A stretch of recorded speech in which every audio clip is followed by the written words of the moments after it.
Sa tagal ng panahon na ginawa ko yung video about feed conversion noon at saka cost of production sa itlog, baka hindi na nasasagang ng mga viewer. Baka hindi na nila na-encounter yun. Kasi nga, 2021 at 2022 pa yata ang mga yon. At nag-check ako, no, ang napansin ko, hindi pala nila solo yung video, kundi nakasama sila doon sa pag-compute ko ng kung kikita ba ang farmer ng sa selling price na ganito, kung ang cost of production niya ay ganito. So, yun, nandun yun. At ang mga sample na population ko noon ay yung 500 heads na layer, 100 heads at saka 50 heads yata, yun.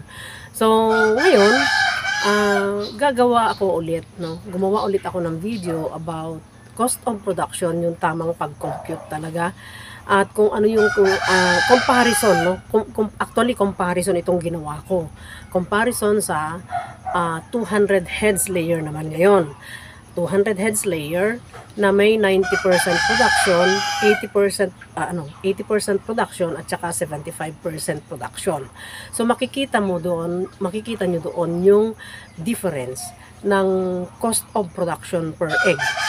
Dahil pare-pareho lang sila ng kinakain, yung amount ng presyong ng feeds, no, yung per bag, parehong population, parehong daily consumption per head per day, tapos pareho ng feeds, no, na yung presyo, yung per bag.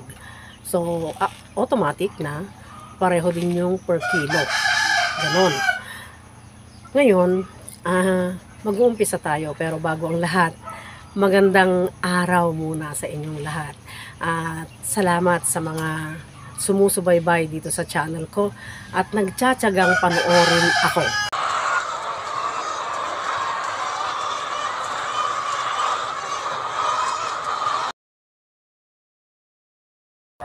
Umpisahan natin sa 90% production percentage ng 200 heads na layer. Kasi syempre yung mga nakaraan 500 heads na yon, di ba? 100 heads at 50 heads. Ngayon naman 200 heads. Tapos kagaya ng sinabi ko, yun yung mga consumption nila. 110 grams daily feed consumption, 1,600 per bag na 50 kilos, tapos yung per kilo niya ay 32. So kung 90% ang production ng 200 heads na layer, ilang itlog ang inilalabas niya araw-araw. So, merong 180, di ba? So, 180. Ngayon, paano mo kukunin yung yung per dozen na itlog? So, i-divide mo yon, 180 divided by 12. So, makukuha mo ay 15 dozens. Kaya natin kinukuha itong dozens kasi nga hinahanap natin yung cost of production per dozen of egg. Pagkatapos dyan ay kukunin na yung cost of production per egg. Makukuha mo yan mamaya. Pero dadaan muna tayo sa feed conversion kasi hindi natin makocompute ang cost of production kung hindi tayo dadaan sa feed conversion. So ngayon, paano mo kukuha yung feed conversion? I-divide mo, no, yung 22. Diba, nakuha mo na ilang dosena. So, ngayon yung feeds nila na maghapon, yung 22 kilos, tama?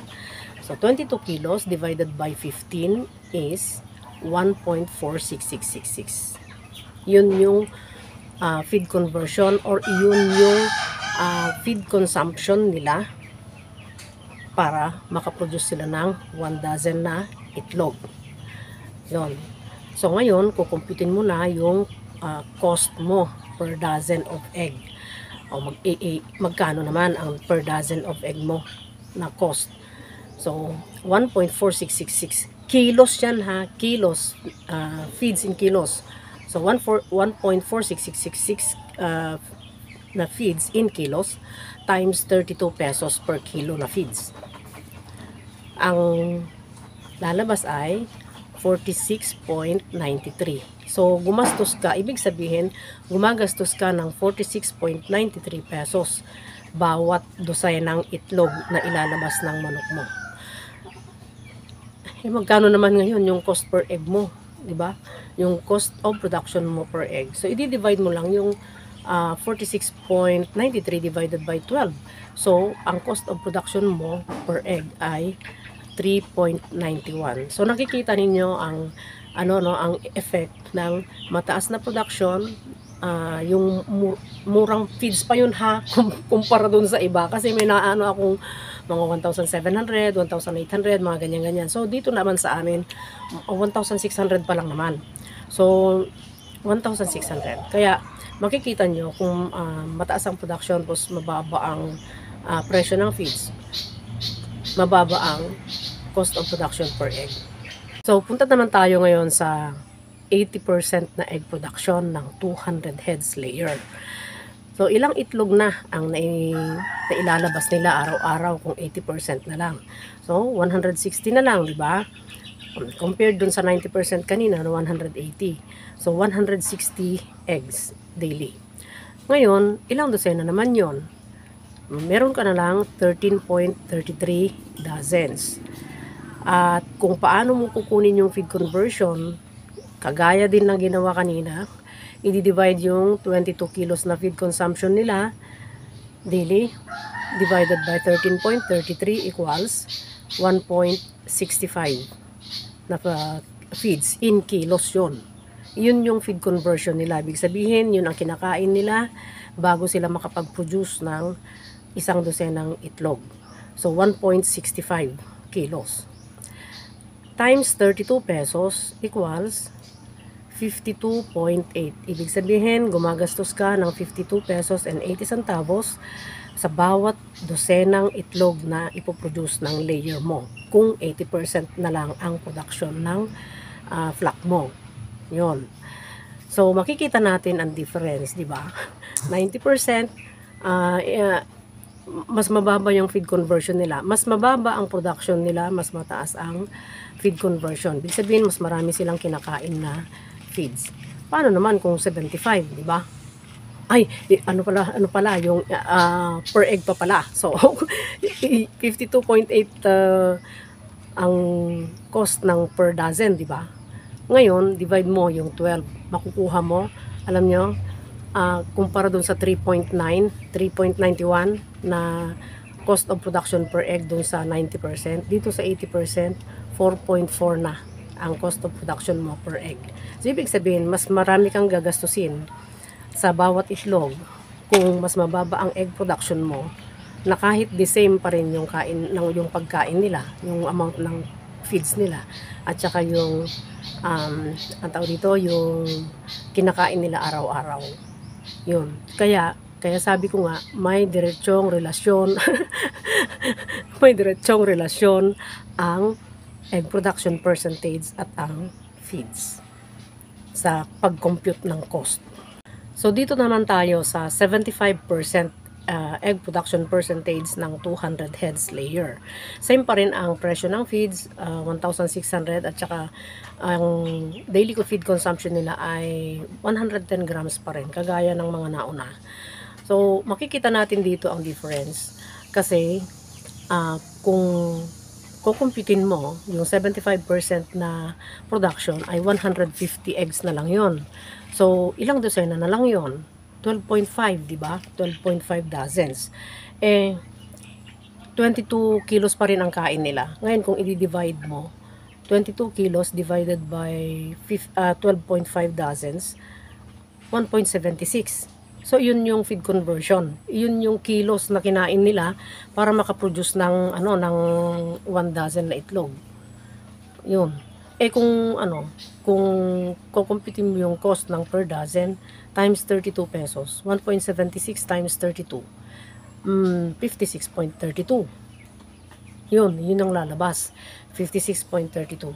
Tapos, kung i-divide mo na per egg na, so ibig sabihin yung 56.32, yun yung nagagastos mo para makapag-produce ng isang dosenang itlog yung mga layer mo. Kung divided by 12, no? Yung 56.32 divided by 12 is 4.69 pesos. So, ibig sabihin, ang magiging cost per egg mo, yung cost of production mo yun yung nagastos mo para ma-produce mo yung isang itlog, 4 pesos and 69 centavos. So, ngayon mapapagkumpara nyo, di ba? yung pare-parehong population, pare-parehong presyo ng feeds, pero yung production percentage ay iba-iba, makikita nyo na ngayon na mas mababa ang production, mas malaki kang gagastusin. mas mataas ang production mo, mas kukunti ang ginagastos mo. Kasi nga, produce sila ng produce kahit yun pa lang ang kinakain nila, di ba? So, sana matutunan ninyo ito. Sana magiging ang tawag dito, yung regular na minomonitor ninyo yung mga egg production ninyo, di ba? Kasi pagka nagbabago 'yan. Kahit man lang weekly siguro na mag-compute kayo kung hindi nagbabago yung production niyo ng araw-araw, di ba? O kaya yung feeds. Kasi pag nagbago yung presyo ng feeds, kailangan mag-compute ka kahit na yung production mo ay ganun pa rin. Kung magbago yung production mo naman na kahit yun pa rin ang feeds, at nagbago yung production mo, mag-compute ka na rin. Kasi malamang may pagbabago yung cost of production mo. Para at least malaman mo kung sa selling price dun sa market, ganyan, sa yung mga kasama mong mga farmers, ay makakahabol ka, makakasabay ka, ganon. So, yun ang kahalagahan ng cost of production na tamang pag-compute. Ito ay para sa mga bago na hindi pa nag-aaral pa lang, no? Siyempre yung mga dati na, matatagal na, at least alam na nila siguro. So yung mga bago, huwag kalimutang mag-like at mag-subscribe. Pakihit na rin ang notification bell para sa susunod na mga videos ay ma-notify kayo. At sana nakatulong ang video ito, na-impart ko yung kaalaman ko para makita talaga yung cost, no? Yung cost of production. So hanggang dito na lang at sana positive tayong lahat, masaya lahat. Pagpalain sana tayo. Bye.